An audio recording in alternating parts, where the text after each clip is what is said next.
In ancient China, there lived a legendary figure known as Sun Wukong, a clever and mischievous deity, often referred to as the Monkey King. This famous character is also recognized as Son Goku in Japanese lore, which significantly influenced the creators of the popular series, Dragon Ball. Both Sun Wukong and Goku share incredible strength, agility, and the ability to fly. Sun Wukong's transformation into different animals and Goku's Super Saiyan forms showcase their immense power. But there's more to them than meets the eye. Sun Wukong, with his wisdom and clever tricks, mirrors Goku's strategic genius in battle. Sun Wukong's reputation was built on remarkable feats, one of which was his astonishing victory over the 100,000 heavenly warriors of the Celestial Army, the 28 constellations, and the 4 heavenly kings. He possessed a myriad of extraordinary abilities. His strength was so incredible that he could bear the weight of 2 celestial mountains while sprinting at meteoric speeds. He could traverse immense distances, covering a staggering 54,000 kilometers in a single mortal jump. Furthermore, he held the unique power of 72 Earth transformations. One of his most intriguing abilities lay in his hair, which possessed magical properties. It could duplicate himself or transform into an assortment of weapons, animals, and other objects. He also displayed partial control over the weather and could immobilize people with restoration magic. Get ready to discover the incredible tale of Sun Wukong. Before we jump into today's enchanting tale, we kindly invite you to consider subscribing to our channel. We're about to uncover some incredible stories that you don't want to miss. The origin of the Monkey King traces back to a remarkable event. He was born from a powerful magical stone, discovered atop the mountain of flowers and fruits. However, this was no ordinary stone. It absorbed nourishment from both heaven, yang, and earth, yin, giving it the unique ability to create living beings. According to Taoist tradition, this extraordinary stone developed a magical womb that eventually burst open to produce a stone egg. A curious turn of fate resulted in this stone egg being transformed by the wind into a stone monkey capable of crawling and walking. This origin tale appears to allude to the Hindu monkey god, Hanuman, whose father was the wind god. Sun Wukong's eyes emitted 2 beams of golden light, which startled the Jade Emperor when they reached the Jade Palace. Intrigued, the Jade Emperor sent 2 officers to investigate. These officers discovered the stone monkey and the peculiar light.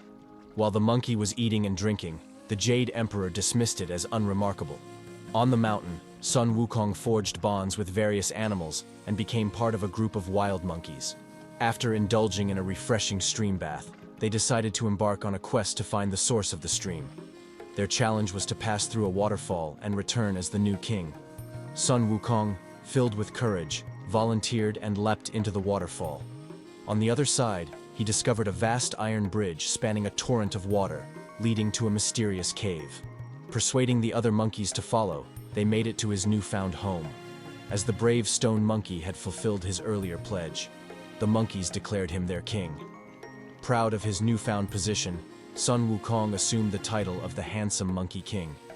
This blissful period came to a halt when one of his older monkey friends passed away. Grief-stricken, the Monkey King decided to leave his island on a raft, eager to find an immortal who could impart wisdom and the secret of evading death. After coming ashore, he donned clothes left out to dry, concealing his face beneath a hood. His journey through the villages exposed him to the many aspects of human decadence and vice. He ventured deeper into a forest and stumbled upon a woodcutter singing a mysterious song. Upon inquiring about its origin, the Monkey King learned that the song had been taught to the woodcutter by an immortal residing in the forest.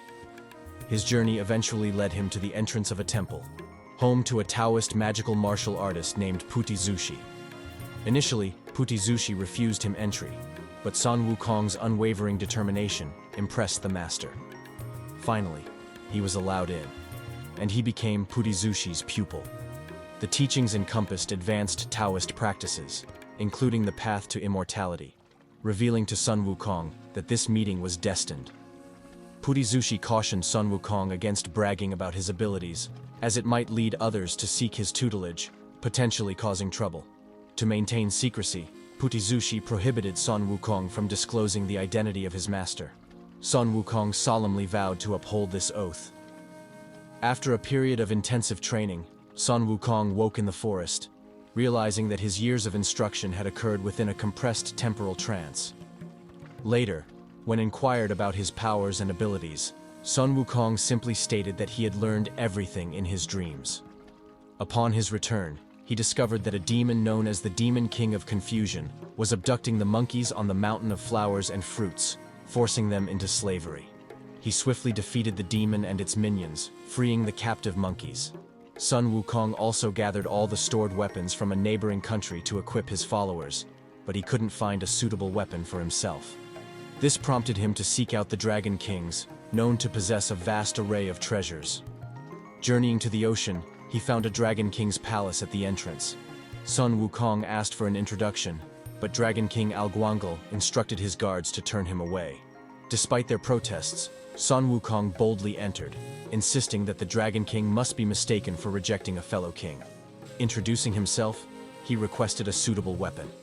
The Dragon King, realizing Sun Wukong's formidable strength, ordered his subordinates to present weapon after weapon. Among these, Sun Wukong selected the gold-banded staff, Ruyi Jingu Bang, a weapon only he could wield. This golden staff could change its size, lengthen, fly, and attack at its master's will. In its normal form, it weighed a staggering 7,960 kilograms. When not wielding it, Sun Wukong could reduce the staff to the size of a sewing needle and keep it in his ear.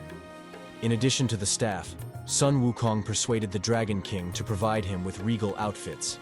The Dragon King called upon the other main Dragon Kings, and they graciously gifted Sun Wukong a golden chainmail, phoenix feather cap, and cloud-walking boots. The phoenix feather cap was a treasured possession of the Dragon Kings, a resplendent red-gold hoop adorned with phoenix feathers, depicted as a metal hoop with 2 striped feathers attached to the front. Grateful for these gifts, Sun Wukong thanked the Dragon Kings and departed joyfully. Upon his return to the mountain, he showcased his new weapon to his fellow monkeys, gaining the attention of other powerful beings eager to form alliances. Sun Wukong established a fraternity with the Bull Demon King, the Saurian Demon King, the One-Horned Demon King, the Rock Demon King, the Lion Spirit King, the Macaque Spirit King, and the Snub-Nosed King. However, the latter had been sentenced to death for blackmailing the Dragon Kings, and managed to defy Hell's attempts to claim his soul.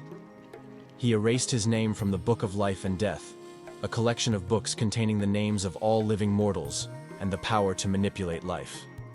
The Dragon Kings, along with the Kings of Hell, reported the situation to the Jade Emperor. In a final attempt to manage Sun Wukong, the Jade Emperor promoted him and assigned him to heaven. Believing that he was ascending to a prestigious divine role, Sun Wukong accepted the invitation.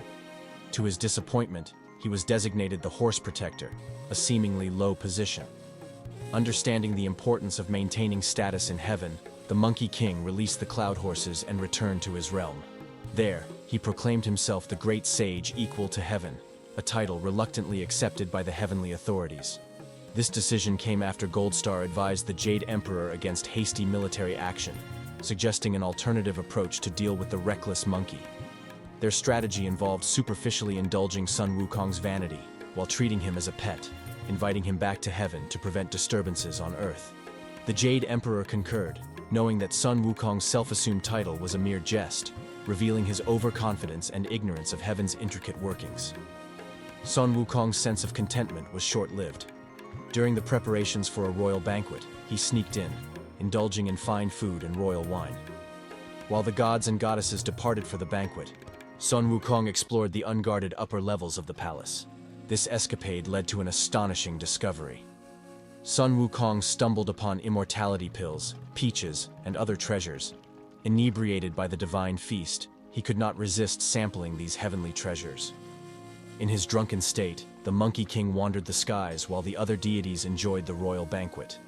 He reached the uppermost level of the 33-layered heavenly palace and gazed upon a breathtaking view. However, his overconfidence and bold actions had far-reaching consequences.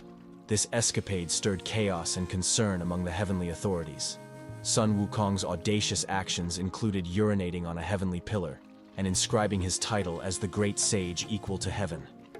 In his intoxicated state, the Monkey King failed to recognize that these heavenly pillars were, in fact, the Buddha's fingers. Filled with a triumphant spirit, he flew back to the Buddha's palm to claim victory.